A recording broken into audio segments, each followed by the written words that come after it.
NASA की सबसे बड़ी खोज। ब्रह्मांड में अब तक खोजे गए पानी के सबसे बड़े और सबसे दूर के भंडार की खोज की है नासा ने। नमस्कार मेरे सनातनी मित्रों, सभी के सुखमय और मंगलमय जीवन की शुभकामनाओं के साथ आज की चर्चा में आप सभी का बहुत बहुत स्वागत है। आज की चर्चा का विषय है नासा की खोज। क्या है, कैसे है और हमारे सनातन से इसका क्या संबंध है, वो सब हम देखेंगे। और इसके लिए आपको वीडियो के अंत तक बने रहना बहुत ज़रूरी है। और अब तक हमारी चैनल हम हिंदुस्तानी चैनल को सब्सक्राइब नहीं किया है तो आप सब्सक्राइब कर लीजिए और बाजू वाले बेल आइकन को भी दबा दीजिए ताकि आपको नोटिफिकेशन तुरंत मिल पाए।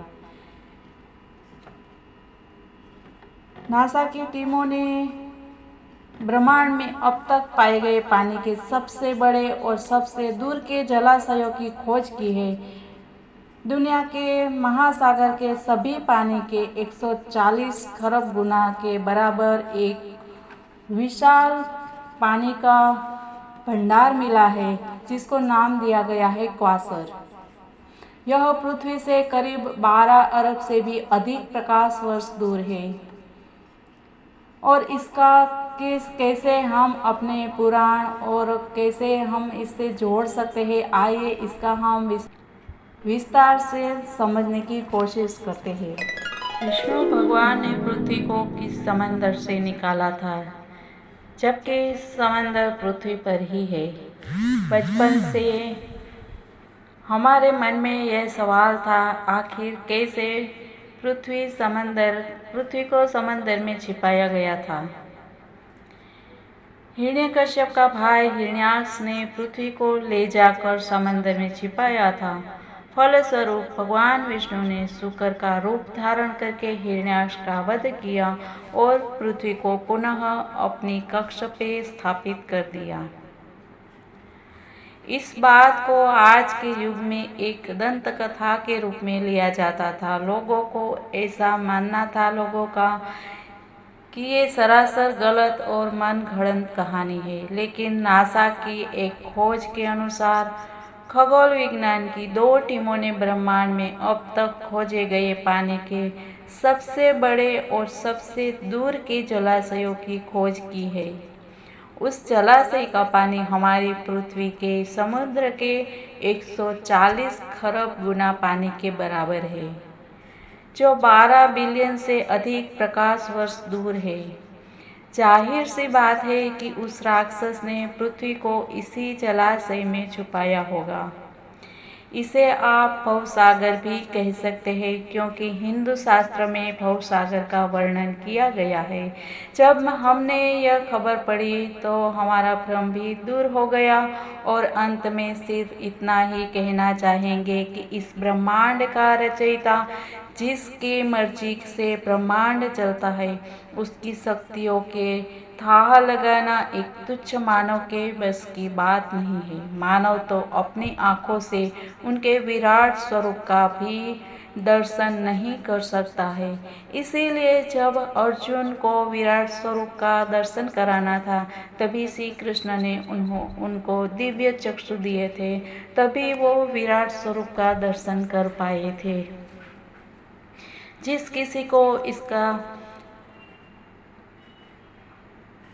इसमें शक होता है, उनको हमारे शास्त्र को देखना चाहिए, समझना चाहिए, तो वो अपने आप ही समझ में आ जाएगा। जिन्होंने लगता है कि नासा ने कह दिया तो वो सही होगा। जिन्हें ये लगता है कि भारत की सभ्यता, भारत का धर्म और ज्ञान विज्ञान सबसे पीछे है, उनके लिए हम बता दें कि सभ्यता, ज्ञान विज्ञान, धर्म, सम्मान भारत से ही शुरू हुआ है। अगर आपको इस पर भी सवाल करना है तो आप इतिहास खंगाल कर देख लीजिए। हिंदू धर्म कितना पुराना है, उसका अनुमान नासा लगा भी नहीं सकता है। जब यूरोप में पहला स्कूल खुला था, तब भारत में लाखों गुरुकुल थे और लाखों साल पहले 4 वेद और 18 पुराण लिखे जा चुके थे। तुलसीदास ने सूर्य की दूरी के बारे में लिख दिया था जब दुनिया को यह सूर्य कितना दूर है वो पता ही नहीं था।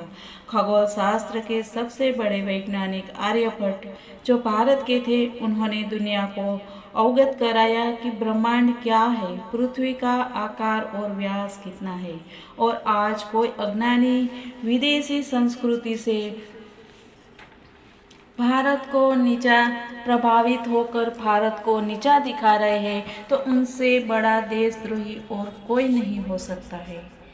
जैसे जैसे विज्ञान तरक्की करता जा रहा है, हिंदू धर्म ग्रंथों में लिखी गई बातें सही साबित होती जा रही है। यह प्रमाणित करता है कि भारतीय संस्कृति दुनिया को हजारों साल पहले ही ब्रह्मांड के बारे में ज्ञान दे चुकी है। शास्त्रों में वर्णन है। आज से हजारों साल पहले हनुमान चालीसा के एक श्लोक में धरती और सूर्य की दूरी के बारे में बताया गया था। उस समय ना ही दूरबीन था और ना ही दूरी नापने का उन्नत यंत्र हुआ करता था। फिर भी तभी जो बताया वो आज अक्सर सही साबित हो रहा है। हनुमान चालीसा की लाइन है, जुग सहस्त्र जो जन पर भानु, लील्यो ताहि मधुर फल जानू। अर्थात जब हनुमान जी ने सूर्य की लालिमा को देखकर सोचा कि वह कोई मीठा फल है, उसे खाने के लिए आतुर होकर वह धरती से अंतरिक्ष की ओर चले। वहां पहुंचकर उन्होंने सूर्यदेव को अपने मुंह में रख लिया था। यह बात विदेशी संस्कृति से प्रभावित आज के युवा वर्ग को अजीब लगता होगा और यकीन नहीं करेगा, क्योंकि आज के युवा एक मोहल्ला या गली से दूसरे मोहल्ले या गली में जाने में भी असमर्थ हो सकता है। विदेशी संस्कृति ने हमारी नींव को उखाड़ करके सबको परवश और कमज़ोर कर दिया है। फिर से हमें हमारी पुरानी सभ्यता संस्कृति को अपना के मजबूत होना होगा। दिन और रात सही समय पर होना, सही समय पर सूर्य अस्त और उदय होना, पेड़ पौधे, अणु परमाणु तथा मनुष्य की मस्तिष्क की कार्यशैली का ठीक ढंग से चलना, ये अनायास ही नहीं हो रहा है। जीव के अंदर चेतना कहाँ से आती है? हर प्राणी अपने जैसा ही बीज कैसे उत्पन्न करता है?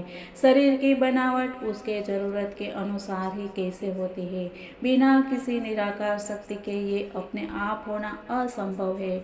और अगर अब भी ईश्वर और वेद पुराण के प्रति तर्क करना है तो उसके जीवन का कोई महत्व नहीं है। आज के लिए बस इतना ही।